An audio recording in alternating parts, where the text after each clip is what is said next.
Kia ora te iwi, haere ake nei I te karere. He kaumātua no rangi wewehi me Ngāti tū wharetoa Dinny Mohi e poroporo ake tia ana I te rānei.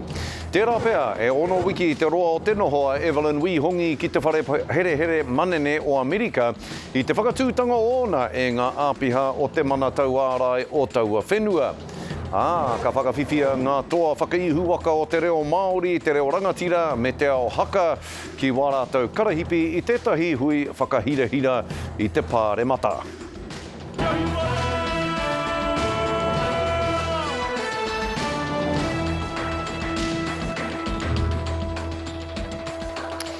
Nō reira kei ngā kōtihi maunga huri noa I te motu tēnā nō rā koutou katoa. He kaumātua no rangi wewehi me Ngāti tū wharetoa Dinny Mohi e poroporo a ki tia ana I te rānei. No te ata nei I wehe atu ai te kura o te mate I te marae o Aukaha ki te kaitao o rangi pare. Anei te pūrongo a hini te mate koiwi no Aukaha.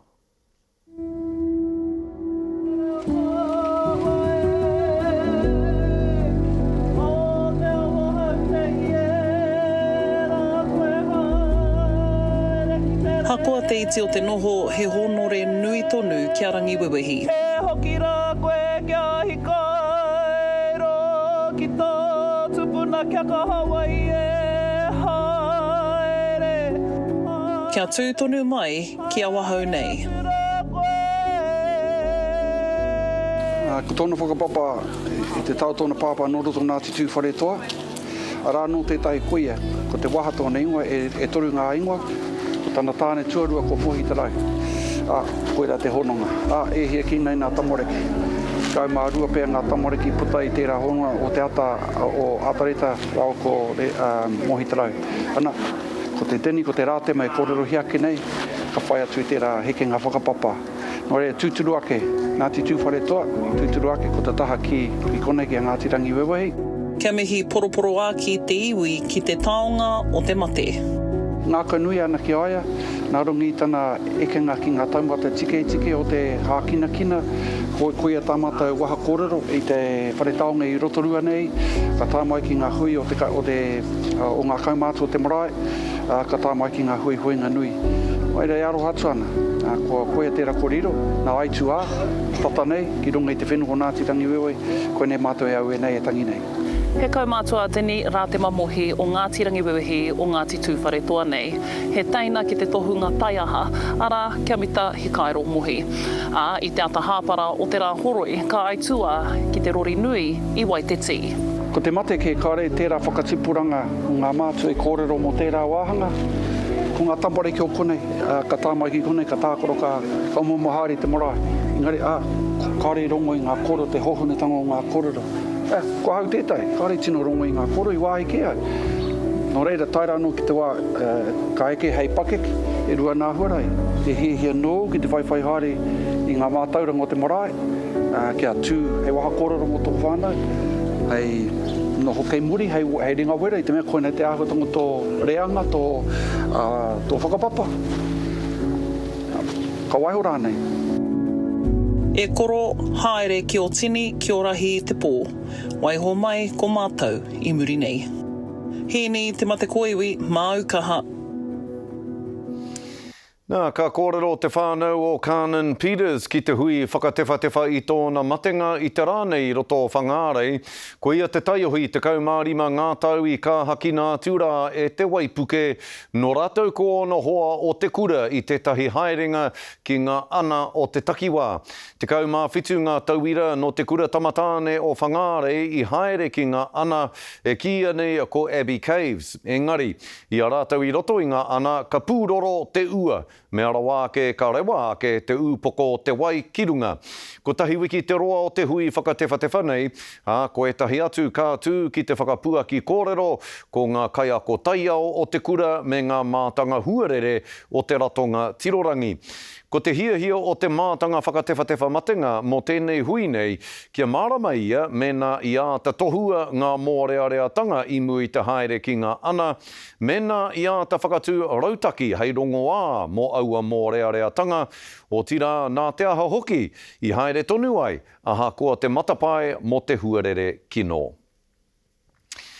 Tērā tetahi roa ia uru whenua e ki ana he ture rereke, he ture matatini hoki tā tēnā whenua, mō te uru ki aua whenua rā. Nā reira he ua ki te ki tūturu ake me nā i tika te mauheretia o tetahi wahine no Aotearoa i āia e uru atu ana ki Amerika. Tērā pea e ono wiki anō te roa o te noho a Evelyn Wihongi ki te whare here manene o Amerika i te whakatūtanga ona e ngā āpiha o te mana tau ārai o taua whenua i āia e hoki ana ki reira i tana hararei ki Aotearoa nei. Kei Amerika ia e noho kāinga ana i rungi te mana o tana kāri kā kāriki. Engari e toru wiki ke ia e puritia ana ki te whare here ki California. Hei tā te roa ia uru whenua nei, hei tā Puja Sunda, he māharahara ona ki tēnei take kāmutu, e māharahara ana hoki aia, e rite haere ana ngā tikanga o te mana tau ārai o konei ki wā ice tikanga i roto o Amerika. There is a bill before Parliament at the moment that's pushing Immigration New Zealand towards a more ICE-like way of operating, including doing more random checks and that kind of thing. So I think we need to be very careful, and this is just another one of those wake-up calls. Hei tā, te manatū Aorere o Aotearoa, kāore e tāia e Aotearoa te whakaawe ake i ngā whakatau a whenua ke. Engari e tautoko ana rātau i te whānau o te uri no Aotearoa nei kei Amerika e mauheretia ana i tēnei wā. O ki rawa mai ki konei ki Aotearoa nei, kua whiua e te uri o tamakai moana o tūhoi hoki, ara e Tony Boynton. Tana ingoa ki te rehi mo te tūru o te waiariki mā te pāti a reipa i te pōtitanga nui o tēnei taunei. E hara ia i te tau hō ki te ao tōranga pū, hei tāna, ko te pana atu i te kāwanatanga o te wā nei te aronga nui mōna. Ko te uru paunamu ia, ka tarake rānei e ia, te momo i a rāwiri waititi te tūraki ki raro, anei te pūrongo a te o Kiwa McLean. He tau aha te tau, he tau pōti te tau. Kua tāti tonu te rehi o te waiariki. The last election was a great learning for me. Coming into this election, I've taken a different approach, a similar one to how I worked for Māori wards. Ko Tony Boynton tērā e kakari ana mō te tūru, me kore e hinga i aia te kainoho te wā, a Rāwiri Waititi. To visit and to meet and to talk and to listen to our people on their maraes, in their hapuhuis, in their iwi boardrooms, and a focus of ata ki te whakarongo ki te ata. Ki hai te ihu o Boynton i putai te tau pōti kahori, mā rake ana te kite ko te pāti Māori te pāti i kōwhiria e te rohe. This year we will be having a strong ground campaign. I have a strong team behind me of Pākeke, which I'm very grateful for, and I will be listening to their guidance throughout this campaign so that we have a true whakaaro Māori when it comes to having a voice not only for Waiariki but also within our party and within Parliament. I tino heke te tautoko a ngā kaipōti Māori mō reipa ki te waha o te parata i tauatau. I believe it comes down to providing a strong sense of kotahitanga. And our people need to be able to see that kotahitanga in the way that we campaign, in the way that us as candidates treat each other, and also how we advocate once we get in there. Hei tāna he kōwhiringa whawhati ko te haere a kenei, ko te aronga ia ko ngā nama nui ki te noho ki Aotearoa, te hanga whare me te whakahiato i te ora. Obviously, as a Māori candidate, we will be advocating strongly for te tiriti. Also have a strong focus on jobs, on houses and also on health. Ko hine moa awa tere hoki tērā I te aruaru I te tūranga kaitono mā reipa. Engari I riro ki aia he tūranga mahi hou, nā wai rā kaku pēke. Ko Tony Boynton, te oti ngātu. Toko ake ai te pātai ka tarekara nei e ia te whakahuri I te taipōti o te waiariki. Yes, I do. Kei te mai au ki roto I nei mahi. En kei a te waiariki te whakahau. Ki te kore a te waiariki pirangi au ko ki au ki whangaprawa ki te himoki. I have a strong voice for advocacy for our whānau. And that's been proven not just in local government, but in a lot of kaupapa that we've had on the ground here. E hara tēnei te mahi māma. Engari ko tāku ki te waiariki kāro nei, e aroha nei ki taku rohe, me te iwi kei roto, en ka kaha tonu au ki te mahi wēnei mahi. Engari kei arātou te whakahau whakamutunga me he mea ko au te tangata tika, ko ai ake rānei. Engari kei konei tonu au, e hiki toku ringa, hei māngai mo te waiariki, ka pērā tonu au ki roto I te taupōti e haere ake nei. I let my mahi speak and I puku mahi. Just over here with Wairaka. Wai ka hua, wai ka tohu. Hei te noema tohua ai, e te waiariki. Te Okiwa McLean, Pukaia. Mo te wā tuatahi e te iwi, ka whakaeke mai a Shannon Halbert o Reipa ki te waka o te karere ko te kaupapa ko ngā take tōranga pū o te wā. No reira Shannon, e te rangatira tēnā koe, nau mai ki te karere e hoa. E te manahau, tēnā rawa tū ki a koe. Kia ora. Nā, ko Tony Boynton, tā koutou kai tono I te tūru o te waiariki, ka pakanga ia ki a Rāwiri Waititi. Ai rānei, e whakapono ana koe, ka tāia e Tony, a Rāwiri te tūraki. Ai, e tautoko ana hau ia Tony Boynton, hei kai tono mō te rōpū reipa ki te waiariki. He wahine toa e Scotty, e mohi o te ana o nā pūkenga ārahi, ki te whakatū I te wāhi Māori, I roto I ngā kaunihira ārohe. Ka pai, he wahine tautohito I roto I te ao tōranga pū, kāre kore, ka pai tana whakataitai atu ki a Rāwiri Waititi. Pātai tuarua e hoa, ko tata ki te toru tau. Te kāwanatanga e tā noa ana I te tiriti o Waitangi. Hea te rautaki a Reipa mo te tiriti me nā ka kāwanatanga koutou a te mutunga o te tau nei? Ai, ko te pere anō, tēnei mō ngā mataapono o te tiriti. Engari, kua huna. Scotty, kare he pai I tēnei kaupapa I roto I te kāwanatanga. I rongo a hau mai I ngā kura katoa o te motu. Nā reira ki te rōpū reipa ka whakatika mātou I tērā kaupapa ka whakahokia te kaupapa I roto I ngā pōari o ngā kura. Ka pai tēnā e te hoa, Shannon, tēnā koe I tēnā whakautu. Ko te tohe, ko ara ake I Wainganui a Winston Peters, awa ko Chris Luxon, ara I hia Christopher Luxon, ki te tino tautoko I a Donald Trump me Amerika, tā rātou whakaeke ki a Irani, I te timatanga o te maramo mai he. Pēho whakaaro, Shannon, ki tēnei raru, kei Wainganui a Winston Peters me Christopher Luxon. He kaupapa, kare he pai I tēnei kaupapa ki ngā whānau katoa. Kare he pai te pakanga ki airani. Heoi, he pakanga I roto I te pāremata I tēnei wiki. Ko wai te rangatira, ko wai te peremia, Christopher Luxon, Winston Peters rānei. Ka pai hoa. Nā, ko koe te māngai hō moreipa ki a whānau ora. Ai ki ngā kōrero, Shannon, ko koe te māngai. Oreipa mo whānau ora, no reira I hui koe ki te minito o whānau ora ki a tama pōtaka I pēhea tērā hui.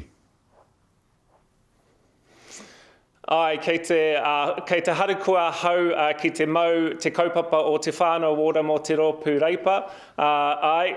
Ka hui mātou ko māua ko tōku whanaunga e tama pōtaka I tēnei wiki. Nā reira e haere hau ki te kōrero ki ngā commissioning agencies me ngā kaiwhakarite I roto I whānau ora ki te motu ia wiki. Nā reira, e tautoko ana I tērā kaupapa, te kaupapa o whānau ora. Shannon, Halbert, ka mau te wehe o hoa. Te wehi tino paira wātu, mihi ana ki a koe, e hoa I tō kaha. I tō kaha ki te ako I te reo Māori roto I ngā tau nei. Anei, ko eke mai nei koe ki runga I te karere, ki te whakatakoto I o whakaaro ki te reo Māori. Me te haka, are pēr he whakamātautau I tuatu I tēnei, ki a kōrero Māori, te tangata ki runga I te karere.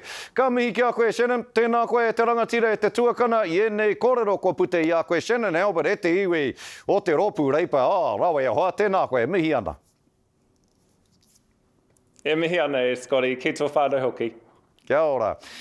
Ka pai ne, o hoama ana, koe nā te hua o te whakapaukaha ki te ako I te reo.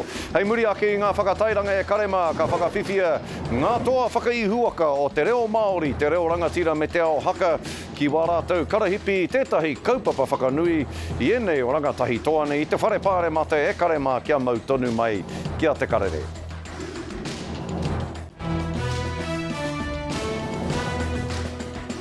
Hoki mai anō ki te karere I whakawhiwhia ngā toa whakaihuaka o te reo Māori, te reo rangatira me te ao haka ki wārātou karahipi tētahi hui whakahirahira I te pāremata ko ngā toa rangatahi nei no tai ātea whare kura me te kura o rua mataā. E rua mano tāra ia tau mō ngā tau e toru e heke mai nei te uara o aua karahipi. Anei te pūrongo a Maisi Kuki no Aukaha. The top scholar for Te Reo Māori and Te Reo Rangatira is Te Kānua Wilson. Ngāti Rangi, Ngāti Maniapoto, Ngāti Porou, Tainui o Tainui, Whanganui, Ngāti Tūwharetoa, Ngā Tai Ātea Wharekura. E whakaeke ana a te Kānua Wilson o Ngāti Rangi I te ātāmura o ngā toa whakaihuaka a te mana tohu mātauranga o Aotearoa. Ko ngā rautaki I whāia e au, ko te tono atu ki etahi atu o ngā tohunga I roto I te reo Māori. O tira, kua waimari e au I taku nohotai ki etahi o ngā kita o te reo Māori. Ko Greg Koia tētahi I taunaki mai I au, ko Uncle King Kiriona, ko roa nei, I āwhina ana I au me taku ara I roto I te ao Māori, taku pāpā, o tira aku kaia ko reo Māori. He manu taiko a te Kānua Wilson o ngā tai ātea wharekura kua toa whakaihuaka I ngā karahipi e rua mo te reo Māori me te reo rangatira.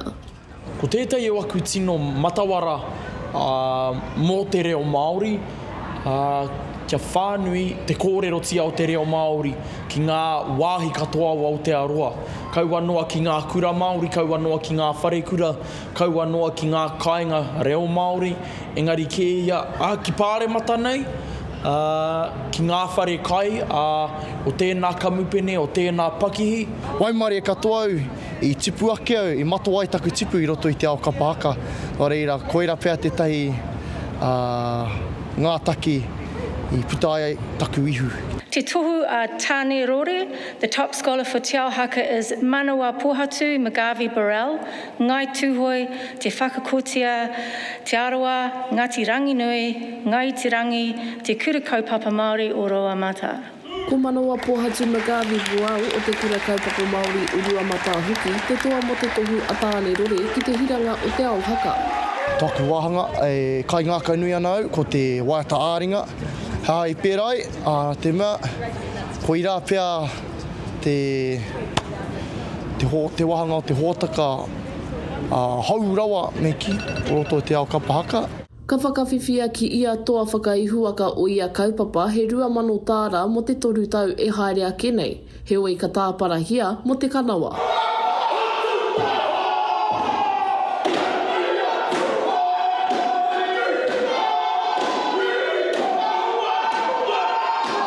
Tāku e tino wawatahia nei.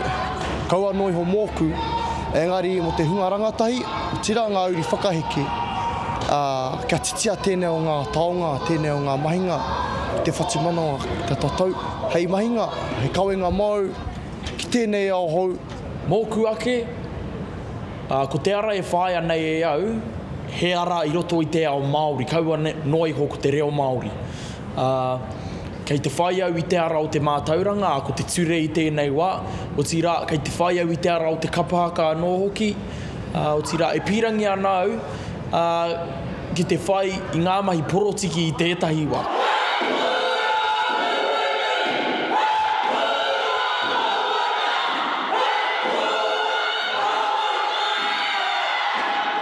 Me mihi ka tika rā tātai ki nei toa whakaihuaka o ngā kaupapa Māori I te ao mātauranga.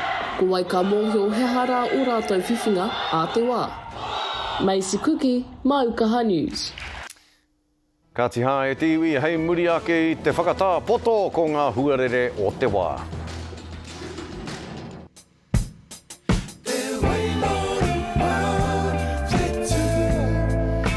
E kare mai naha kenei ko ngā tohu huarere o te wā.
Hore ana te rangi putano I te motu, tai noa atu ki te rā tapu te hanarei atu mai nei ka pai e karema mai moa tia te pai o te huarere I tēnei wānei.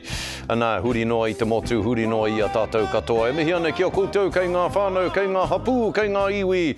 I mātakitaki mai nei te karere I tēnei rā, ka tūtaki anō tātou kia tātou. I tēnei haora, I tēnei hongere. I te rangi o a pōpō e mihi ana tūrou parea. Tūrou Hawaii ki. Kia ora tātou.